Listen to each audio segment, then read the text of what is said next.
Hi everyone, it's Lisa from My Dream in Soap. Welcome to my channel and thanks for dropping by.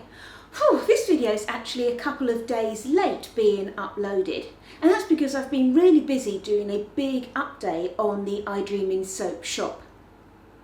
Now if you're interested, we've got lots of lovely new soaps listed, and I've also created a brand new collection of soaping tools.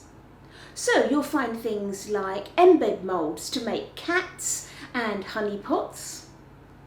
I've also got a whole range of made to measure scrapers, and then a whole collection of adorable extruder discs, so you can extrude things like stars and hearts and flowers and leaves and even tiny weeny little Christmas puddings. So if you are interested in anything, or maybe you'd like to be notified about when I update my shop in the future, I'll leave a link in the description below, and you can always sign up for email subscriptions. Now, on to the soap. If you remember, or if you saw my In the Jungle soap, you'll see in that video that there were two soaps that I was going to recreate because I originally made them before I started my YouTube channel. So this is the second of those soaps. It's a pipe divider swirl that I did for the Soap Challenge Club, and it's my soap called Gathering Pollen. So come on, let's go make some soap. For this soap, which is a pipe divider swirl, I've actually planned out my design really carefully. Now I don't always do this with a pipe divider swirl. Quite often I'll just plop the pipes in wherever they look good. But I am actually trying to get a specific picture onto each bar of soap. So I want to make sure that I don't sort of cut the head off a bee or something when I actually go through and cut the slab up. And I'm not sure how well you can see this, but I've put a copy of that design underneath the silicone of my mould, so it helps me place my pipes, and I'll also stick a copy of that design up on my wall so I can look at it as I'm making my soap.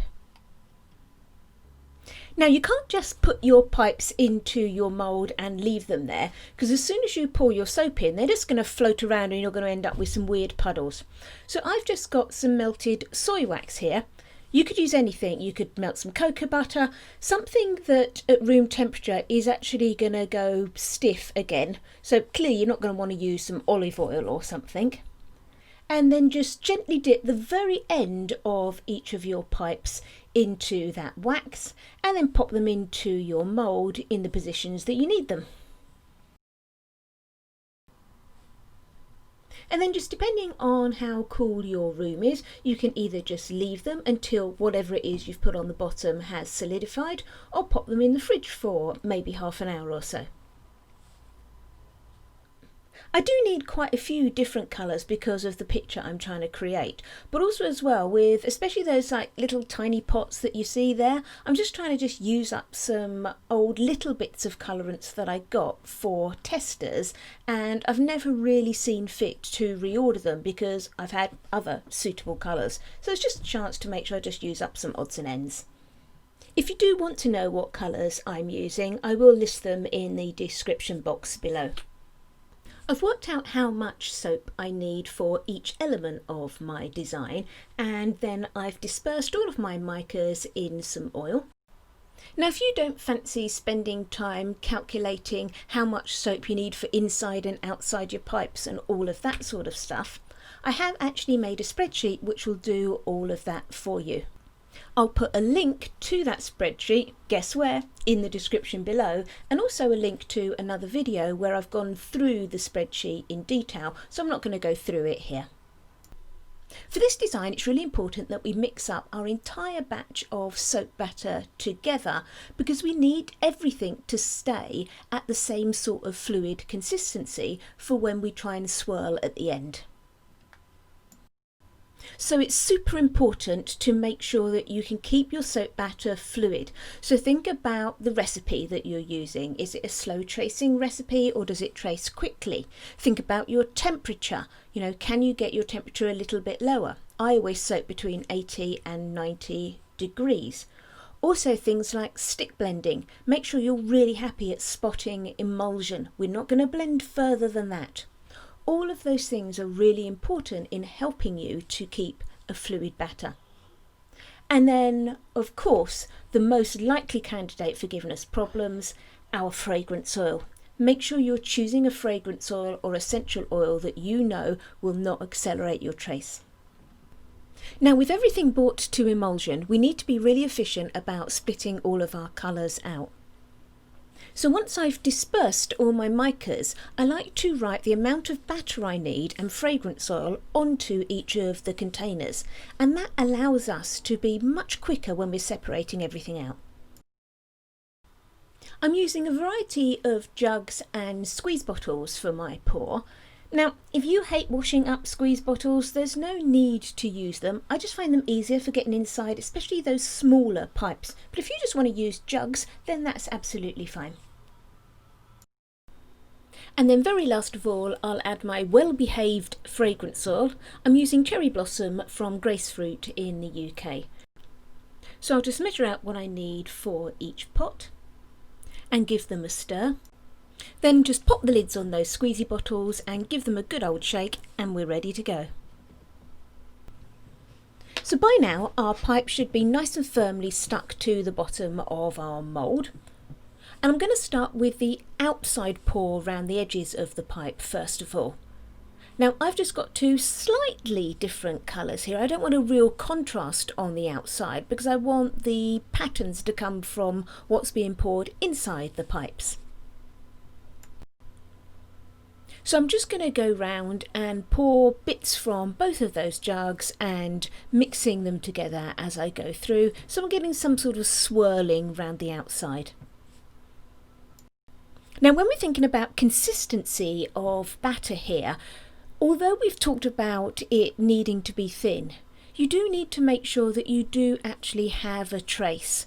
If you end up pouring with a really thin batter, and if it stays fluid for quite a long time, as soon as you take those pipes out, everything is just going to muddy together and you'll lose your design. So it is a little bit of a balancing act to get that right trace.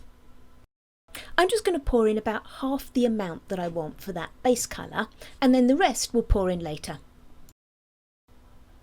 For pouring inside my pipes, I'm going to start with the pipes that I want to produce the flowers first of all. And I want those to be a combination of a purple and a very deep pink, almost a red colour. And then I want a little fringe of pink around the top of the flower.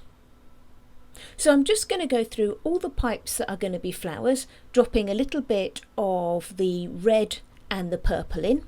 And then every now and again I'll take my squeeze bottle and squeeze around the top edge with that other pink colour.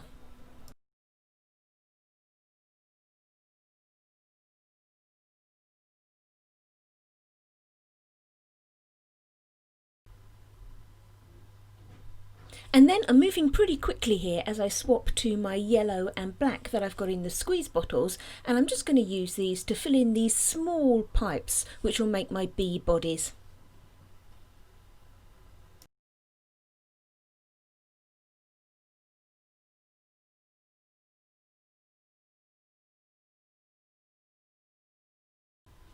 And then back to my base colour to finish off, and what I'm looking for here is trying to make sure I'm evening everything up. So I'm going in and adding little bits of colour here and there and trying to get quite a level base.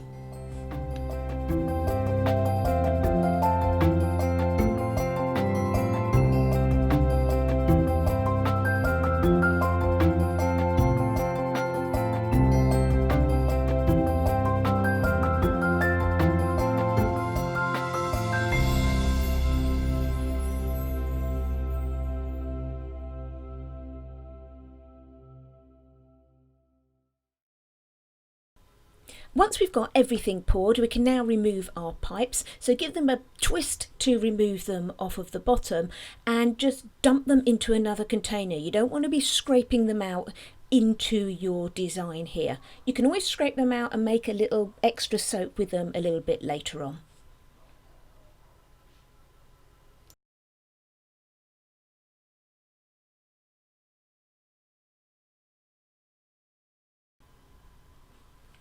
Now for this next bit, I'm actually going to do it differently to how I did it for my Soap Challenge Club entry. And that's because we had to use pipe dividers to add any element to our soap, so we wouldn't have been allowed to use squeeze bottles. Now to be honest, that was a real faff to try and make the bee wings and everything using the dividers. I'll just bring in a picture here of how I had to make little tiny tubes. I made them out of the inside of toilet rolls for the bee wings, and then put those in my mould and make little mini pipe dividers for those bee wings.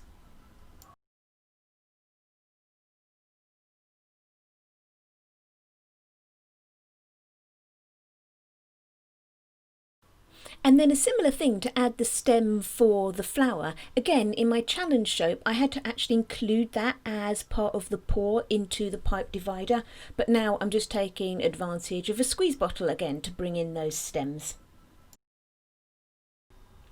And then the fun bit, providing your batter hasn't set up at this point, let's do the swirling.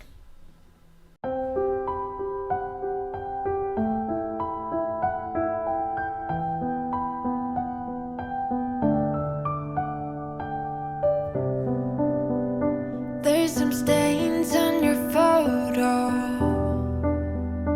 little cracks on your rusty frame, stuck in the mud,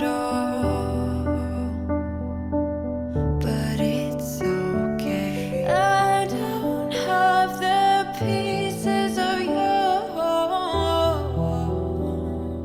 buried in the flashbacks. All these wicked nightmares has gone cold.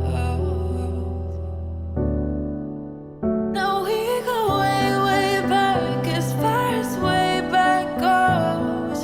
Still standing by your side. You know I'll be. And when we're finished, just give it a nice bang down, because you can create some air bubbles pulling out those pipes and things. And it will look a little scruffy at this stage because the tops will be a slightly different height, but we will clean these up when we actually plane these bars a bit later on.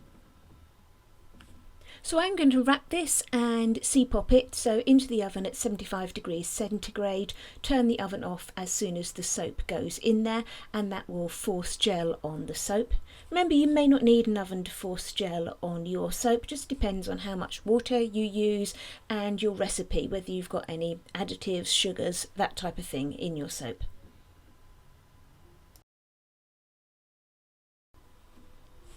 So here we are the next day with our unmoulded soap, and you can see I did get a bit of ash on the top of my soap.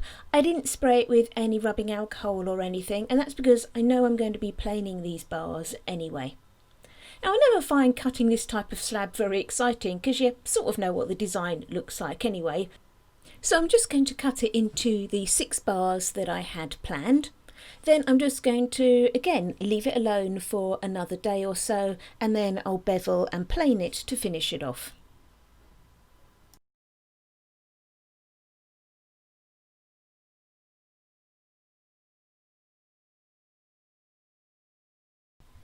So we're back. It was actually a couple of days later to plane the soap. Now I'm just going to plane 1 bar on the video just because I don't know what I did. I did something weird to my wrist and it was really weak. It actually took me ages to plane these bars through. So I won't put you through the pain of watching that in slow motion. So we'll just do the 1 together and then we'll have a look at some final pictures of the end design. And here are some pictures of the finished soap. I hope you like the soap and that you've enjoyed the video. If you have, it would be great if you left me a thumbs up. If you'd like to see what I'm making in the future, why not subscribe to my channel? And if you've got any questions or comments, then please leave them in the comments section below. Thanks for watching everyone. Happy soaping!